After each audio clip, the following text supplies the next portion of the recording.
कैसे हैं? आज हम लोग कंपनीज अकाउंट्स का लेक्चर नंबर 2 देखेंगे। आज हम लोग सीखेंगे कि कैसे लास्ट क्लास में हम लोग सीखे थे private company, public company, government company और फॉरेन कंपनी। हम 4 कंपनी देखे थे।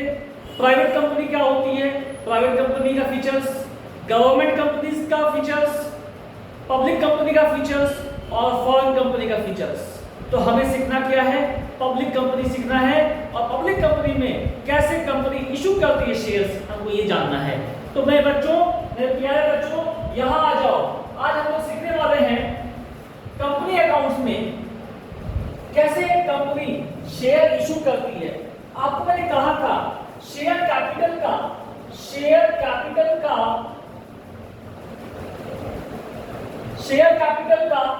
5 पार्ट्स होता है। There are 5 parts of share capital। क्या क्या होता है? पहला होता है ऑथोराइज्ड कैपिटल। ऑथोराइज्ड कैपिटल क्या होता है? Authorised capital. Next one is issued capital. Issued capital, ठीक है। Next one is subscribed capital. Subscribed capital. Then is fourth one is called up capital. Called up capital. Then paid up capital. Then paid up capital. ठीक है, यानी क्या हो गया? Authorised capital, issued capital, subscribed capital, called up capital and paid up capital. 5 types of share capital. So authorise क्या होता है? Authorise is also known as, or it is also known as nominal capital, या इसको और कहते हैं registered capital. क्या कहते हैं इसको? Registered capital. Registered capital. देखो, ऑथोराइज्ड कैपिटल बोलो, चाहे नॉमिनल कैपिटल बोलो या रजिस्टर्ड कैपिटल बोलो, तीनों एक ही है। ऑथोराइज क्या होता है? ऐसा कैपिटल जिससे कि कंपनी खुद को रजिस्टर करती है। कंपनी क्या करती है? कंपनी एक्ट कहता है कंपनी को कि कंपनी को खुद को रजिस्टर करना होगा। तो कहां करना होगा? कंपनी आरओसी ऑफिस जाती है। What is ROC office? Registrar of company. Registrar of company में कंपनी जाती है। ये कहां होता है? मोस्टली हर स्टेट के कैपिटल में होता है। हर स्टेट के कैपिटल में क्या होता है?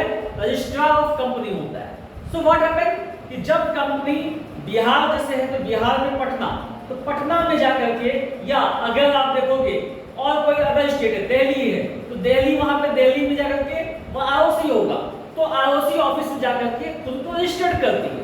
आजकल ऑनलाइन भी होने लगा है। तो वहां पे क्या होता है? खुद का कैपिटल को रजिस्टर्ड करना पड़ता है। फॉर एग्जाम्पल, अगर कंपनी अपने पूरे लाइफ टाइम में, पूरी जिंदगी में चाहती है कि हम 10 लाख रुपीस रेज करें, अगर हम चाहते हैं कि हम जो है पूरी जिंदगी में 10 लाख रुपया रेज करें, तो क्या होगा? कंपनी को ये डिसाइड करना होगा कि एक शेयर का दाम क्या रखोगे, बुक वैल्यू क्या होगा। तो मानो हमने 10 रुपया रखा है, यानी कि क्या हो गया? 1 लाख शेयर हमको इशू करना होगा। 1 लाख शेयर इशू करने होंगे, 10 वाले 1 शेयर्स हैं, तो 10 लाख रुपया रजिस्टर्ड कैपिटल हो गया। Now what happened? अब उसके बाद क्या हुआ? ये कंपनी क्या की? ये कंपनी खुद को रजिस्टर्ड की। ये कंपनी खुद को रजिस्टर्ड की। इट मींस दैट पूरी जिंदगी में 10 लाख रुपया ही कंपनी रेज कर सकती है। लेकिन सवाल यह भी उठता है, पूरी जिंदगी में 10 लाख रेज करेगी। मान लो कि रिलायंस है, तो रिलायंस को ये पता नहीं था कि आने वाले समय में नहीं वही कंपनी हो जाएगी।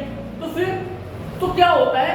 आप बाद में कुछ रजिस्टर्ड फीस दे करके आप अपनी कैपिटल को इंक्रीज भी कर सकते हैं। ठीक है, तो ये रजिस्टर्ड कैपिटल हो गया। अब देखो क्या हुआ, अभी फॉर द टाइम भी अभी हमको क्या करना है? ये 10 लाख रेज नहीं करना, हमको अभी जरूरत है सिर्फ 8 लाख का। मान लो कंपनी को 8 लाख का ही जरूरत है, तो क्या होगा, कंपनी क्या कहेगी, 8 लाख रुपया रेज करने के लिए 10 का एक शेयर है, तो 80,000 शेयर ही कंपनी क्या करेगी, 80,000 शेयर ही कंपनी क्या करेगी, 80,000 शेयर्स की कंपनी क्या करेगी, कंपनी इशू करेगी मार्केट में। वाई सो, क्योंकि कंपनी को 8 लाख रुपया चाहिए, 8 लाख रुपया कंपनी रेज करेगी। ओके माय फ्रेंड्स, ठीक है। नाउ अब क्या होता है कि मान लो 10 लाख रुपया पूरी जिंदगी में, फॉर द टाइम बीइंग अभी हमको 8 लाख ही चाहिए। अब क्या करेंगे, अब क्या होगा, इसमें से काफी लोग कंपनी का शेयर नहीं लेंगे, कई लोग कंपनी का शेयर लेंगे। तो मान लो इस 80,000 में मान लेते हैं कि 78,000 शेयर्स होल्डर, यानी कि लोगों ने 78,000 शेयर्स के लिए, लोगों ने 78,000 शेयर्स के लिए क्या किया है, एप्लीकेशन फॉर्म फिलअप किया है कि हमको ये शेयर चाहिए। तो मान लो 78,000 शेयर्स के लिए अगर फॉर्म बिकेगा, इट मींस दैट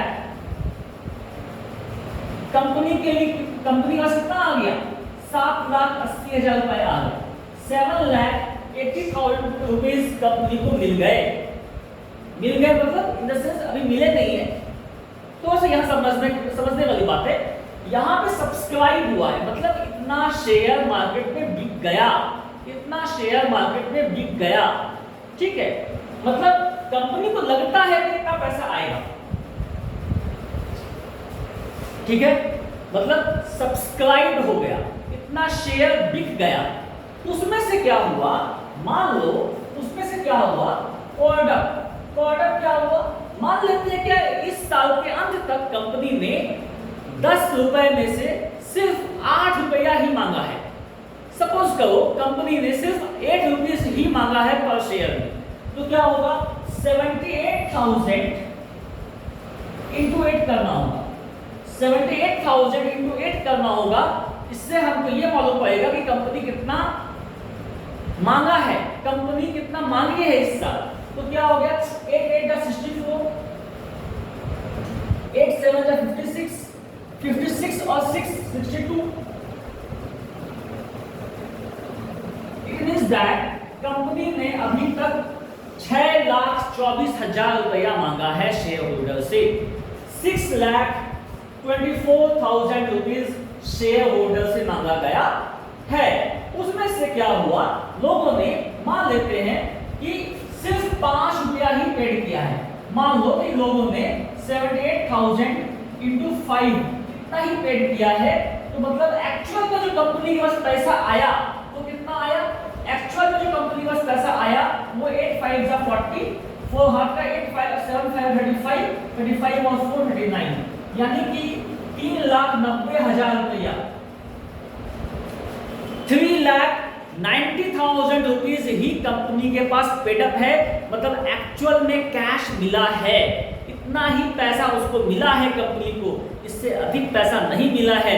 मतलब क्या हुआ, कंपनी के पास, कंपनी को ये ख्वाब था कि हमको 8 लाख मिलेगा, लेकिन कंपनी का उतना शेयर बिका ही नहीं, कंपनी का 78,000 शेयर ही बिका। तो कंपनी को ये आशा जगा कि हमको 7,80,000 रुपया मिल जाएगा, लेकिन उसमें से कंपनी ने 6 ही रुपया मांगा ही है, तो 6 रुपया ही मांगा, 8 रुपया ही मांगा है, तो 8 रुपया ही मांगा है। इट मींस 6,24,000 रुपया ही मांगा है इस साल, बाकी अगले साल मांगेगा। तो इस साल कंपनी के पास 8 रुपया की दर से आना चाहिए था, बट 8 नहीं आया, 5 ही आया, लोगों ने पैसा नहीं दिया फुल। तो क्या हो गया, 78,000 इंटू 5, 3,90,000 रुपीज आया। That is the actual cash that company got, यानी कि ये पैसा पेडअप हुआ है। अब आगे नेक्स्ट वीडियो में हम लोग आगे चलेंगे, तब तक के लिए थैंक यू।